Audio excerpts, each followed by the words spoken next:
BRS के सरबराह व साबिक़ा चीफ मिनिस्टर KCR कालेश्वरम कमीशन में रूबरू हाजिर। 50 मिनट की पूछताछ के बाद घर हुए वापस। कालेश्वरम आपाशी प्रोजेक्ट में मुबैना बेकायदगियों के सिलसिले में कायम करदा जस्टिस घोष कमीशन ने रूबरू साबिक़ा चीफ मिनिस्टर व सदर BRS के चंद्रशेखर राव KCR हाजिर हुए। BRK भवन में जस्टिस PC घोष ने इनसे तफसीली सवालात किए। ज़राए के मुताबिक कालेश्वरम प्रोजेक्ट के दोबारा डिज़ाइनिंग, बैरेजों की तामीर, मुआहदों, कालेश्वरम कारपोरेशन के क़याम और पानी के ज़ख़ीरा अंदाज़ी से मुताल्लिक़ कई उम्वार पर इनसे पूछ-गछ की गई।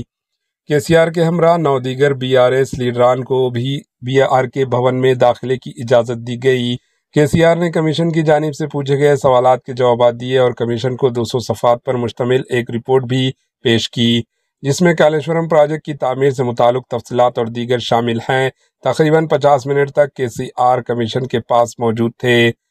अब तक जस्टिस PC घोष कमीशन ने 114 अफराद से पूछ-गछ की है। इब्तदाई तौर पर कमीशन ने महकमों के आला ओहदेदारों और तामीरी इदारों के नुमाइंदों से पूछ-गछ की थी। हालिया दिनों में साबिक़ा मिनिस्टर इटाला राजेंद्र और T हरीश राव भी कमीशन के सामने पेश हुए थे।